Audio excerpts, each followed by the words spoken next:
Bom. Let's do the TFNation video. So this year, honestly, it felt kind of more easygoing for me, despite the fact that you may already know it was too busy. Saturday, man, that was mad. I mean, they broke the records for attendance. They had to close off like ticket sales on the door. There were too many people. It was too busy. I would not like to see that many people again. Certainly wouldn't like to see more next year. I know it's a good thing, you know, raising money and making it big and making it grow, but no, that was too many people. I don't know whether maybe having more room would have helped. I don't know if changing the layout would have helped, because obviously this year the main hall was set out a bit differently because they tried to do something to manage the larger influx of people, and I don't know. I don't know if it worked. It took a bit of getting used to. But all that aside, it did feel like I had a bit of an easier time of having a good time than I did last year. Last year took a bit out of me. This year was just all right. It really did feel like you weren't ever really 10 feet away from someone you know this year. That's how I felt anyway. It was just like really easy to come across someone and just have a chat, and you know, and there was a lot less of that kind of social preamble, I want to say. I mean, I've been going to these things for 10 years now. I mean, obviously we had a couple of years out, but like my first one was 2014. That was 10 years ago. That was 10 years ago, mate. There's been all this time to just sort of get to know people more, even though you might only see them for like 5 minutes a year. That has built up over time, and it's just like, it was a lot more easy to be sociable this year is what I'm trying to say. And as ever, the response to the zine was really nice. I did have a moment where a couple of the staff guys came up to me and was like, "Oh, someone's looking for you for one of the zines." I'm like, "Oh, all right." Like, but I will say I didn't get rid of all of them this year. I did print more, and the printers even chucked in like 5 for free. So all in all, there were 125 copies of it this year. I did not get them all given out. It's like, despite the fact it was busier, because there were so many more people, the chances of actually seeing someone that you know, even though I've just said it was easy to be sociable with people, the chances of seeing someone that you know or that would have recognised me to go after me for the zine sort of went down because there's so many new people. So while I did give out a good lot of them, it did kind of feel like there was probably less chance that people who were looking for me would have seen me, and so I would have given out less of them. So I brought a few home. I've sent a few out in the post. If you would like one, there's still about 10 left. I'll put the link down there. You can click on that and order it. And I just want you to pay for postage, please. And I'll chuck it in an envelope and that'll be in your door. I think the one thing to really comment on to do with the zine this year was I had a lot more people ask if they could contribute to the next one. I'm not 100% sure if it will return in the same form next year, because I feel like for some reason, doing trilogies arbitrarily, has sort of been the way things have gone, and now we've done 3 of them like this. It's like, that's a perfectly fine point to stop. But, you know, we'll see. I haven't got any plans right now. It's far too soon. All my creative juices have been totally sapped, and yeah. So let's talk about things that other people made. Fan-made publications is the good stuff, yeah. So, what we got? Secret Origins, TMUK, Toy-Fu, Groupie, Zine. It still seems silly calling it a zine, because for the past few years it's been a book. It's a proper book. It's full colour, gorgeous printing, so many pages. It's become a big thing to read, and I still haven't read all of it. And to be honest, that's really nice, because it gives you something to enjoy for a good while after the convention. And this one's all about, you know, Diaclone, Microchange, Beatrice and Galactic Man and all the pre-Transformer stuff, which is really interesting. And I feel like definitely in the past few years it's got a lot more eyes on it. A lot more people know about this kind of thing now. Even still, it's really cool to just have a big book full of stuff about it. Oh yeah, I got it signed by Jim Sorensen, because it was his table that I managed to find one and pick one up of. After I was wandering around the whole place on Saturday, like trying to find the TMUK table, I didn't in the end. I didn't see their sign. I didn't know which one was theirs. And at one point I just saw no one was stood next to Jim Sorensen talking to him, so I just wandered over and had a chat and saw that he had some and had one of his and gave him one of mine, and he enjoyed my one, so that's nice to see. And he scribbled in there, so Whoa, special. I spent most of the weekend rolling around with our wads at Nico, who has also been getting into the zine scene. He gave me a brand spanking new copy of his little wheelie one,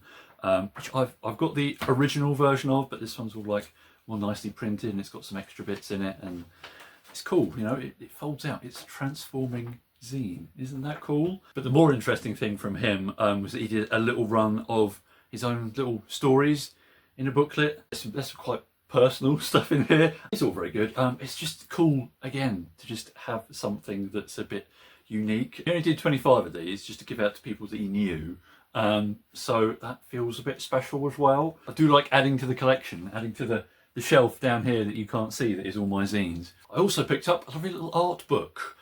This is by Ryan Button, who I've followed for a while. I love his stuff. His art is gorgeous. Can I find the picture? Yeah, there you go. Like, look at that. Is that not amazing? That's so good.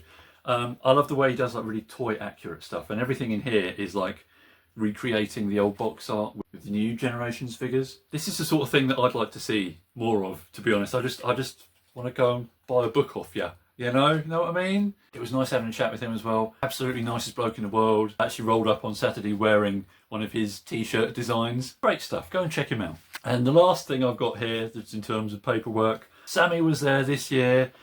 It was nice to catch up with him. He handed me an envelope and inside it was a little print of the portrait style picture that he did of me a couple of years ago. It's been great. He wrote a nice little note for me on the back as well there. Top lad. Cheers, Sammy. I need to get a frame for that. If it's at all tasteful to frame a picture of myself, my own image. So, while I'm very aware that I could have picked up more fan-made stuff, because this year the Forge was so much more prominent with the way it was laid out, it definitely helped that side of things, because you couldn't help circle the room without going past all of those. But still, I just didn't really do a circuit of that properly, because I always feel like I don't want to like bother people. So you don't want me coming up and poking about all your nice stuff and then not buying anything, you know. So I'd rather just sort of avoid it completely. But also, once the weekend was over, I realised, well, why didn't I just give a zine to every single one of those people, do a little bit of networking while I do it? Isn't that a good idea? Whatever. I just don't want to be that guy who wanders up and then doesn't buy anything. Like, that's not the customers you want, is it? So I'd rather cut myself out of the equation. Anyway, time for plastic. That's what you're here for, isn't it? Ooh, what are we going to start with? I have to say, it was very hard, actually, to begin with on Saturday to find something I wanted to buy. It was so busy, it was so just rammed 3 deep at every stall. Just couldn't see anything, and nothing was really catching my eye. And by the time I got there, which was, I suppose the hall had been open for about an hour by the time I got in there, because obviously I was staying at another hotel that wasn't the Hilton. Got to say, probably better than the Hilton. Actually, it's at least more modern over in the Moxie, over the road, round the corner. However you want to describe, you know, going 200 yards outside and along the way. It was all right staying there. Yeah, it was nice, I guess. Lots of leather and mood lighting in the room, which was a bit all right. But yeah, I could wander out of there and helpfully also wander back at any time of night. There was a doorman there, and oh mate, the Friday night, the main way you get in the place is a revolving door, right? And they shut it obviously at some time of night. So I wandered up there late Friday night and thought, oh no, how am I going to get in? How am I going to get in? They shut the door. And then slowly, obviously the door that they have for like wheelchair users slowly opened, and the doorman was just sort of stood there. And I was like, oh, I've just made a complete wally of myself. I wasn't even deep in my cups, you know?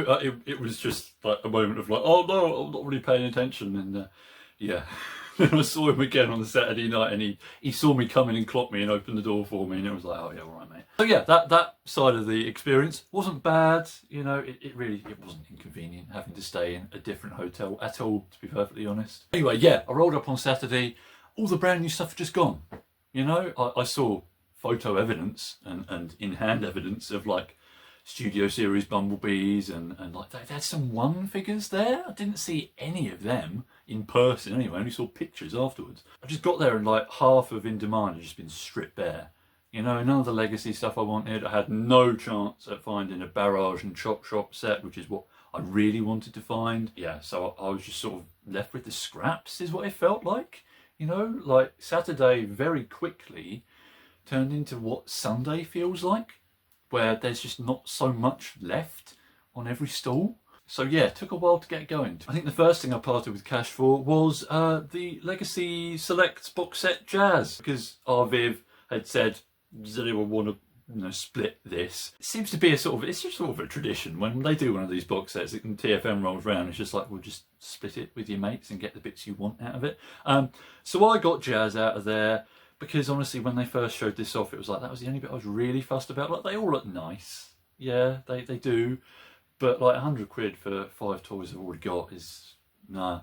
But I did want to have a Jazz that hasn't got all the scary clear plastic on him.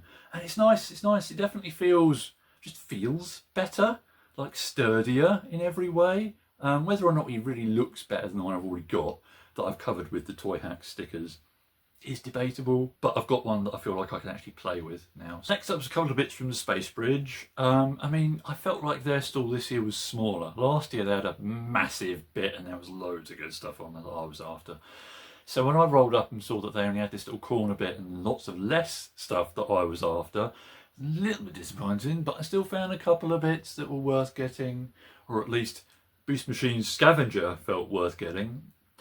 Brilliant thing. I've already got the white and blue Robots in Disguise one, but having the sort of proper original version, it's nice. He was brand new. Got to come away with some vintage carded stuff to crack out and become the first owner of. And this is brilliant. Yeah, it is really one of the best basic toys ever, probably, I want to say. It's just really cool. There's a lot going on here that's just a fun, interesting design, and he's got like the Muppet mandible thing going on. Brilliant thing. At the same time, I picked up Galaxy Force Jack Shot. We're going to completely gloss over that awful name, and I'm just going to call him Overhaul. All right, yeah, Overhaul here.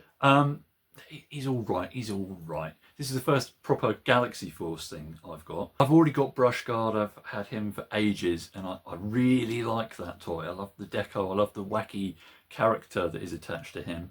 But I thought, yeah, why not have the bloke as he's sort of supposed to look, and how this thing was made to be as one of the actual main characters from Cybertron. And yeah, I've got to say, he's just kind of all right.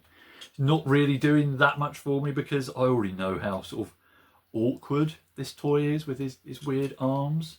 But yeah, he's good. You know, these scouts are all good, even if they did all have some kind of awkward limit to their articulation that I feel like at least a lot of the later Energon ones didn't, did they? You know, but it feels like Cybertron scouts, there's always something that's a little bit wrong with them. That's what I would say about him. The arms let him down, but he's a fun little forest green friend. A lot of the first stuff that I picked up was just repaints of stuff I've already got, and that trend continues. It's retro kickback. I love G1 kickback. It's just one of the best things like ever made, and all the Insecticons are great. So when I saw this guy for 13 quid, like, come on, that's such a good deal. I thought, yeah, go on then. I'll have another kickback. I'm happy to have another one. He's in his nice, clean cartoon deco, which feels nice because you don't have to worry about stickers coming off. That's the one thing I like about these retro reissues, is that they feel like G1 toys you can actually play with. Kind of miss the chrome, but I do not miss the stickers. They've painted his bug mode underside there yellow. That's never been done before. I've never picked that out before.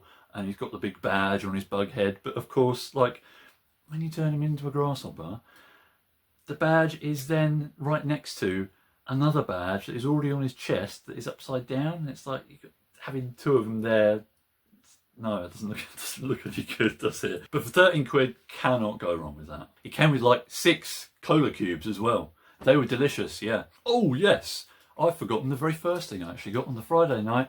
Our Joe of the Crosshairs Productions came and gave me a Mixmaster, which we have since deduced is the Encore one, because he's got a Tomy stamp on there. He hasn't got any die cast in him. Doesn't look like he's ever been combined, because if you were to combine him, where the clip goes would just like wreck his rub sign. So like, why would you buy an Encore Devastator set? Because they only come as a set, and then never combine it, and then like get rid of them bit by bit. I don't get that one. Yeah. So yeah, for whatever reason, Joe had a spare one of these, and he just gave him to me as a wonderful little present, because he knew that I've been after some smaller Decepticons. I'd like some Constructicons, and I don't really know which ones in particular I would go for over the others. So to have Mixmaster as my first one, I've got a yellow Bone Crusher. He's fine, you know, he's all right. He's very shiny in the pants region. One of those guys that's very just gestural to transform, and yeah, it's a nice little cement mixer in it. I enjoy the immaculate chrome he's got going on there for being an Encore one. He's missing a few stickers. He hasn't got any of his accessories, like the thing that shoots out of his hat. But all right, you know, can't complain. Can't look a gift cement mixer in the drum, can ya? Next is a handful of bits from Toy Foo. I've got to say, this year, that really did feel like the table to go to. Previous years, I have kind of struggled to find something I actually want off of Toy Foo, but this year was like, no, I just kept seeing things that were like, oh, I got one of them, and so I think actually I might have spent most money there, actually, which is obviously very good because it goes to a good cause. One of those things that stopped me in my tracks was G2 Rage. I can't remember how I ever found out about this guy. He's one of the really obscure 90s fellas. I really have always liked him. This deco of the black and the what I thought was like purple and lime green, yeah, really nice. Turns out the purple is more sort of a burgundy kind of thing, you know, red wine kind of colour going on. He should have a few stickers on there, but I'm not really fussed that they're not there, because he's part of that era of stuff where you just cannot get them without the stickers looking completely mangled these days, unless you buy a brand new sealed one. So to have them all scrubbed off and have them clean is perfectly fine by me. I'd rather they weren't there than they were looking all grubby and chewed up after 30 years. Excellent green light piping from the Andy Cousins school of early 90s Decepticons. I don't really know what you're supposed to do with his silly squirty hose weapon thing. Like, you can get him to hold the end of it, but if you were to keep that attached to this bit, you've got it creasing and warping and trying to go back round to attach to his back, and it just never feels right. And the end of that plunger is completely fossilised. That's going nowhere. That's not squirting anything out of there. It's completely solid. But the rest of him's all right. Yes, he's very simple, but that's kind of the charm, I think, here. It's definitely a return to the sort of basics of what made Transformers good, what makes a car go into a robot in a pleasing way, you know? Just like a sideswipe looking thing, basically, isn't he? You know? But there's nothing wrong with that. For some reason, underneath his chest there, he's all like clear burgundy. Why? When does the light ever hit it? You hide it away once you finish transforming him. That's mad. But anyway, I read that he has the kind of colour changing chest paint on the go here. I haven't tried that out yet. I have to see what colour that goes. But yeah, happy to have him. One of those things that I've never seen before, and to just come across on the Toy Food table just sitting there, I was like, oh, Rage, I've got to get him. Probably the only guy in the world who would go nuts for an update of this. While I was grabbing him, I also came away with something that was just like, well, I feel like I've got to. I feel like this has got to happen. I can't end the weekend without coming away with some of these, because they had a little selection of X Dimensions Microns. The weird, rare, at least rare to us over here. I don't think they're actually rare in Japan, but the wacky repaint minicons that were like limited edition. I stood there for a bit trying to decide which set to get. Some of them were a bit more expensive than others. In the end, I went with the cheapest one, but also I feel like I went with the one that I should have bought, because it's the Adventure Team in this colour scheme. I really like the Adventure minicons. I think they're some of the best ones. I wrote about them in the zine last year, but I absolutely had to buy them. As soon as I saw them, it was just like, oh, I'm coming away with some of these, aren't I? I've just got to make up my mind as to which ones, because it's going to happen. Because I named my shop after them. That's why it's called X Dimension Comics. That's why the place I run is called that. Well, not just that. It's an oblique reference to something else as well. But yeah, I was like, now I've seen them. Now I've seen these bloody things there. I know I'm going to have to spend some money on them and come away with some. So, I got these ones. You've got Junk, Spike and Winch. Why are they these colours? I don't know. but they're cool, aren't they? Like Dayglow Iceberg with the hazard striping on there. He's got a bit of that as well. Don't know why he's just orange. That he feels like just a colour swap between regular Iceberg.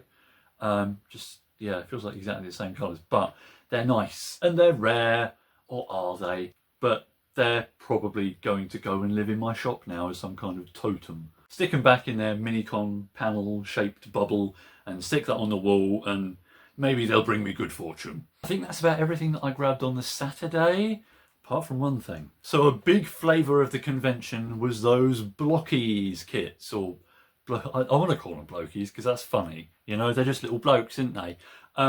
So I thought I'd pick one up. I didn't get one off the actual official stand from the company that was there for some reason, and they were doing them cheaper. I don't know why I didn't bother to actually look at that. I got this one from Kapow, I think. I basically just looked at the box, saw Shockwave on it, thought, oh yeah, I bet I'm going to be really lucky and just get Shockwave. That's literally how my mind works. I just expected to be that lucky. Didn't even look at what other ones I could have got on there when I bought it, and then took it away and opened it up, and it was Smokescreen in there that I got. And I've got to say, I'm not really fussed. I'm not really fussed. A lot of people were going kind of nuts for these, and have since been going nuts for these in the, you know, couple of weeks after the convention. And it's like, yeah, to be fair, they're solid, nice little kits, you know, really easy and quick to put together. It's a nice, satisfying little build with a kind of standard skeleton, and you just stick the character-specific bits on there. Not really much sculpted detail to speak about. A lot of it seems to be done in these sort of transfers that look a little bit like stickers, but aren't stickers. Thank God you don't have to put stickers on yourself. But, you know, they're posable, they're characterful. You get alternate hands with them, which is something that's kind of nice for a bit more personality. But at the end of the day, I don't think I care about Smokescreen enough to particularly want to keep him. And I can't say I'm that fussed about getting any more of them, because for the most part, they're all built the same. So I don't know. I'm not personally feeling that. Maybe if I had a little selection of them and could enjoy more of the surprise of going, oh, which one's next, you know, because I've seen people just sort of buying them, and like through the last week, like, oh, let's open one more today and see who we've got. And it's like, yeah, I can dig the kind of advent calendar feel of that, you know. But ultimately, he's got no place in my collection as the only one I've got, you know. So I don't know. If you're after a Smokescreen, maybe ask me. But yeah, it sort of felt like one of the things where what should have been going on, and I don't think I saw any of it, was that people should have been in the bar swapping them. It's such a good community thing. I was talking to Chris McFeely about this, and it's like, that feels like that's exactly what should be going on. That's perfect convention vibe to get going, but I never saw anyone doing it. So whether or not that is what happened, I don't know. But definitely having the company there, showing them off, debuting them. I think they did some giveaways as well. They made the right move there, and a marketing thing, because yeah, like, that's exactly what you want to be doing, is taking your stuff to a convention and just getting everyone hooked on it. Me, myself though, can't say I'm feeling it, sorry. But like, can you see how big his neck is? You know, that's something, yeah, I don't know. Sorry blokes. Now let's shift into Sunday mode, which I always feel is a better day for grabbing just gems.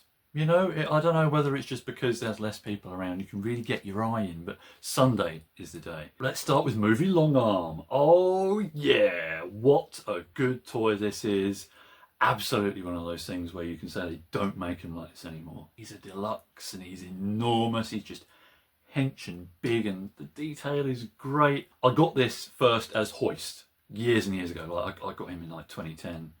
So honestly, it is giving me a little bit of nostalgia for that, I've got to say, considering that was 14 years ago.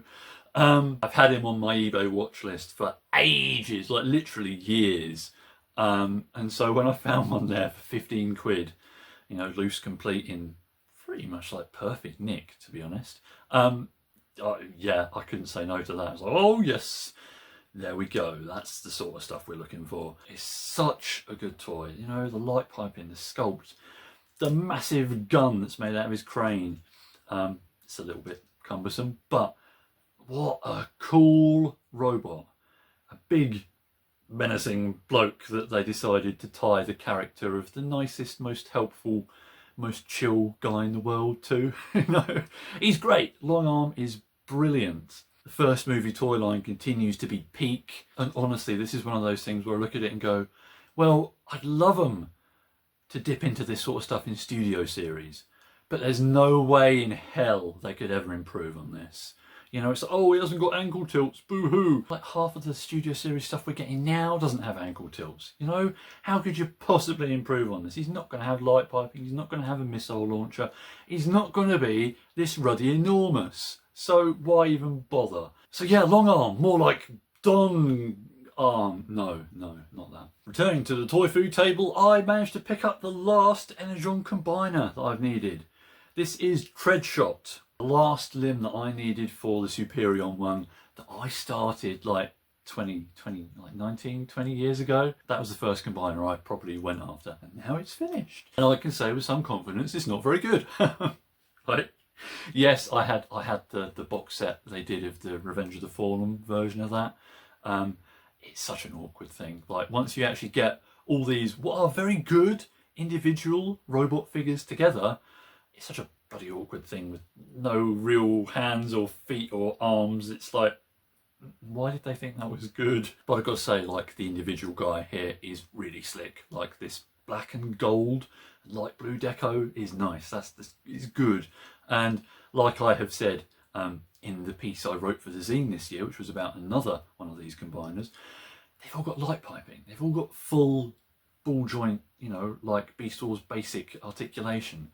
They're brilliant toys, and you have to kind of divorce them from the whole combiner thing, because once you put any of them together, it's not as good as the sum of its parts. But as little scout figures, they're bloody brilliant. So glad I finally managed to get the last one, got the whole set. Just need to get a couple of the like hand, feet bits for some of the Decepticon ones. But they're all there, and they are all great. While I was buying him, I also spied what might be my favourite pickup of this year's convention.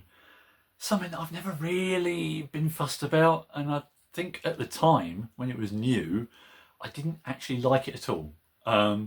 It's Transmetal Optimus Primal. Oh yeah, I love this. I love it.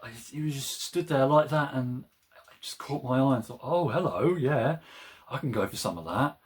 I don't know what it is. There's such a particular like toyetic, only in the 90s energy about this big, silly, you know, like wrestler bod monkey man. The chrome, mwah, wonderful. Just yes, it's a bit of a shame you only get some like on his knees in robot mode, but once you get him into the monkey mode and you've got all of that shiny chrome gorilla chest and head, it's brilliant, mate. And you've got like the whole thing here with like the over the shoulder like cannon turret, or take those bits off and put them in his hands as maces, or stick them in his funny little gun to be missiles. Great thing. And like the completely like organic chest and face is so weird, but it works. I don't know, it may just be my own memories of Beast Wars actually pulling their weight for once, because, you know, I remember him like this in the cartoon, and he does all the things that the toy does in the cartoon.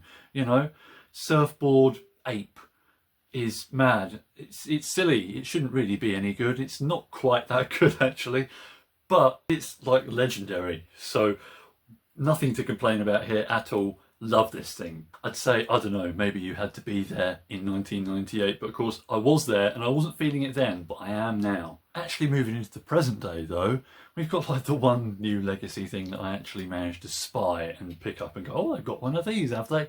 It's Nucleus. I don't like that name, and I don't like the whole kind of like he's made of Nucleon backstory that they've kind of given him, because look at him. He's all like light grey. He's suffused with all these like NASA spaceship parts, all this gold and like pipes and thrusters and stuff. He's a moon man. He's a moon man. He's a funny space car hewn out of moon rock with like lunar lander bits shoved in it. What an evocative design this is. Like for the most part, these new Rockfellas haven't done anything for me. Certainly the first version of this, Magnius, the just normal grey one I thought was really boring. Like, that's so, no thanks. But doing it like this, like nice bright colours, all the metallic accents, gold and silver, that funny beep boop Futurama robot head is brilliant. It's like he's a combination of like a robot caveman spaceman. Like the lunar surface came to life and engulfed like the lander module left there or something and turned into a robot. It's so interesting from like a design point of view, like what were they going for here and what can you sort of take out of it just by looking at it?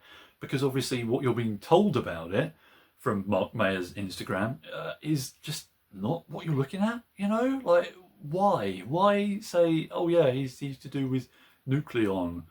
So what? Nucleon just looks like moon rock, does it? Like, it's just a completely grey inert substance. What's that got to do with him wielding a club made out of spaceship thrusters? Should have called him Cometor or something. Oh yeah, and as like an armorizer, as these are called, it's pretty cack. Like, it doesn't come apart into enough bits to do anything really cool with. Like, his legs don't come off. You can take his feet off and bits off of his legs, and you can take his arms off, but you're just going to be left with like his whole torso, head and most of his legs as one piece. What are you supposed to do with that? So you just have to leave it to one side, like you do with like the Junkion torsos, but even worse. But as a new design of just this wacky robot on his own, it's great, I think. Now here's something else I picked up from Toy Food, because I just saw him stood there like that in his robot mode. It's Fast Action Battler, I think Power Hook Optimus Prime, this is called. It's just one of those simple, chunky, very much younger audience first movie figures that I've never touched before. I've never gone in for any of these, mainly because even, you know, when you're a kid, they still look too kiddified. I saw him stood there on the table in his chunky, just kind of cute, solid glory, and thought, yeah, I can go for some of that, you know. And to be fair, like, he is really solid. Like, it doesn't really come apart into very many bits at all. And I feel like for a movie Optimus, that's kind of quite nice, actually, kind of refreshing to have one that's so sort of simple and sturdy. He's got like a spinning waist punching thing, and he shoots a missile with a string on it that is vaguely shaped like a hook. Don't know why. I'm assuming maybe that was some kind of like early draft robot gimmick he was going to have in the film, because if you look at him properly closely, you'll see that he is like the not final movie design. All in all, it's just a nice sort of artifact of 2007 movie stuff. But then I went and transformed him and realised he's missing a bit, and I was like, oh, sad, because he came from Toy Foo, and it's like, I don't want to, you know, you can't roll up and ask for your money back. It's going to charity, you know, don't be a dickhead. But yeah, you go and transform him, and he's missing like half of his roof and windshield, which I didn't realise because he was stood there in robot mode. And I did go back and ask, you know, if you do have that bit that's come off, you know, just around in the bottom of a box somewhere, could you sling it me if you find it? But I doubt that's going to happen. So I'm a little bit disappointed with him being incomplete like that, and I'm not sure what I'm going to do with him because he is in that sort of state. But at least I could check out a little bit of that particular era of stuff that you definitely don't get anymore. It's like, you know, they do kiddie gimmick deluxe-ish figures these days, but they are nowhere near as hefty and solid as this, and they're never going to be again, are they? Let's face it. But because I picked him up and caught a little bit of the flavour of that, when I saw this guy, I thought, yeah, let's have him as well. It's Devastation Blast Long Haul. He's not very good. He's not very good. I just saw this and remembered the classic Thew video, lazily reaching for a cup. Action. I basically bought this entirely on the memory of past comedy, and I mean, like, again, he's a big sort of sturdy, simple movie toy which you don't come across a lot of, but then it's like the reason you don't come across a lot of them was, I think, quite clear that they didn't sell very well because they were the same price as a full-blown deluxe, and like, you really haven't got very many bits here, and you've got big empty spaces, and it's not very good. It did give me a laugh for 5 minutes, so maybe that's worth £10. moving to the home stretch now, because, wow, this video is too long. Here's a couple of bits I bought from our Mike over at G-Works Toys. He had so much gear on his table this year. That was where I would have put some zines, because he has graciously given me, you know, a little square foot of space on his table to leave some. That's why they all went last year, because people could just come along and pick one up. And that's why I didn't go this year, because he did not have room for me to leave any there this year. So I got a Classics Jetfire from him. It's been a long time coming. I've got the Treadbolt Blue Universe version of this. That's how I experienced the mould at the time, and it has been a long time where I've sort of been half looking at this and going, yeah, I probably should pick one up. It's one of those really important toys, I feel. It does so much that is fresh and new and cool and interesting for the time, to translate G1 Jetfire into something that isn't Macross. You know, this is the first time they did that. It's like we've had a couple of goes since that have incrementally gone more and more cartoon model, but this isn't, you know, and it still has quite a bit of that Valkyrie energy to it here and there. And I just feel like, yeah, this probably is the best modern Jetfire for my money. Like, I've got the Thrilling 31 that's a little bit more lean and a little bit more, well, just going for being a bigger thing, isn't he? And I've got the Shattered Glass one, at least, to experience what the big Commander one is like. And I feel like as they've gone along, it has gotten further away from what a toy of Jetfire should be. To me, I don't know. I'm glad to have it. I'm glad to finally sort of experience it as it's supposed to be. He's a little bit yellowed, which is a shame. But, you know, you can't fault the design. And I feel like, for whatever reason, I've been clocking a load more detail that is there on the sculpt for this. You know, I've technically had this toy for like, what, 16 years? I've been noticing stuff on it with this that I feel like I haven't ever. Like the little console that's in his cockpit. A lot of other stuff that's sort of like just hidden away inside him as mechanical detail. It's really good, you know. Another thing where they just don't really make him like this anymore. The legs are cack. I've never liked his legs for doing that with the hips especially. And it's a nightmare to get him to stand up. And yeah, why do you need him to do that? But anyway, it's cool. You already know that. Most of you already got one of these, I expect. But here I am joining the Classics Jetfire's Owners Club. And yeah, glad I went in for it. I also grabbed a bit of Power Core Combiners action off of Mike. This is Windburn and Dark Ray, his minicon. And I totally bought this just because I've already read on the wiki that he's sort of looking like Orion from the New Gods from the Jack Kirby comic. And I'm a big fan of anything Jack Kirby. I recently got the massive Fourth World Omnibus that they did recently. And I don't see it. I don't see it, sorry. Actually getting this in hand, it's more like someone looked at it and saw some vague similarities and then went away and said, oh yeah, it's definitely been designed to look like that, ain't it? No, like, you're clutching at straws there. Bit of a Mr. Fantastic stretch on the go. If he was more blue, maybe I'd buy it. Because, like, yeah, you've got these gold bits on the outside, on his arms, that he's kind of like his weird, what is it, like Astro Force rig thing that he flies about on. You have got some red, you have got some blue. I think it's just that his head happened to look like the kind of winged helmet with the like mouth bit open that Orion wears. I don't know. I don't feel like it's really there.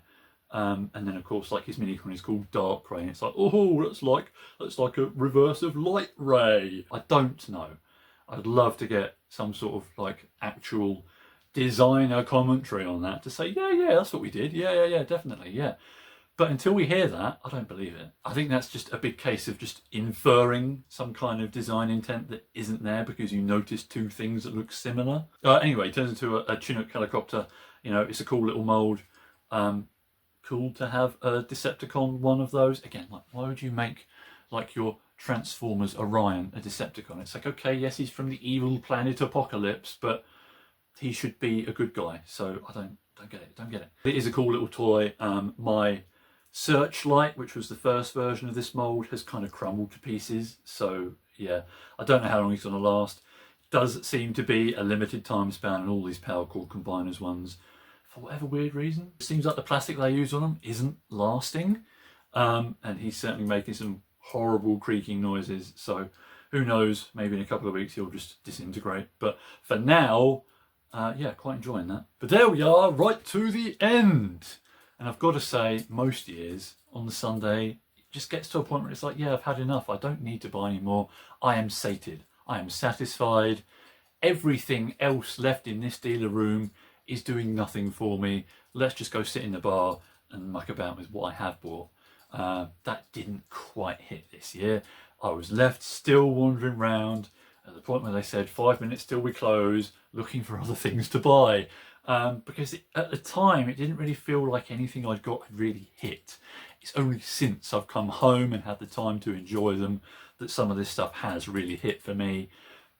It just sort of felt like at the time, while it was within the weekend, I didn't really have that moment where you're just sitting down and really starting to build a relationship with those things that you've bought over the weekend. Just, I don't know why that was. I don't know whether it was just I spent more time wandering around or what. But I didn't have that point where it's like, yes, today has been about this particular figure. So I was left still wanting, basically, right up until the end of the day. So when they said 5 minutes till we shut, and I saw Rev and Hotshot, sealed and new, sat in their card on the top of one stall, I was like, oh, well, buy them. I've already got them. I've already got these. I got them loose from the little tub on Toy Foo years ago for like £3 each. But I have to say, finding them new has kind of been sort of a thing I've been looking for the past couple of TFNs, just to properly complete my spy changes. So I thought when I saw them, it's like, yeah, I love that. Yeah. Probably shouldn't have done, really. You know, it's like, what am I getting out of it? Guns and, you know, like not scratched up versions of them. I mean, they weren't in bad nick when I got them the first time, to be honest. So yeah, there we are. I've got shiny new Spy Changer, Hotshot and Rev. Can't really say a lot about them. They're great because they're Spy Changers, and Hotshot is nice because he's a Hotshot for my collection of those ones. But he's got like clear bits and that, and the flames are cool. But yeah, there we go. That's everything I bought. And yeah, like I said, like it was difficult to really find stuff that felt like it was worth getting, that felt like, oh, here we go, yes, this is great, at the time I was buying it. But rest assured, what I did get is all great. I'm very happy with all of these, or at least most of them. A couple of them are a little bit like, maybe I could have left that behind, not, you know. But as ever, it was the best weekend of the year, and what more can you say about it than that? Great to see everyone. Great to see a couple of people I didn't expect to see. That was a nice surprise. Bit of a shame that I didn't get anything signed, because I did take a couple of comics I wanted David Kay to sign, and then I just didn't get a chance to see him. Every time I went over, the queue was massive, and I was like, oh, I'll just wait a bit, and then he wasn't there because he was doing a panel at the end of like Sunday, and then it was like, oh, I've missed my chance. So, oh well, I did at least manage to go to a couple of panels this year. I did end up being on the winning team for the Matrix test quiz. Don't know whether I should be proud about that or not. But yeah, TFNation, mate. Always a good time, innit? Same again next year. Yes. See you later.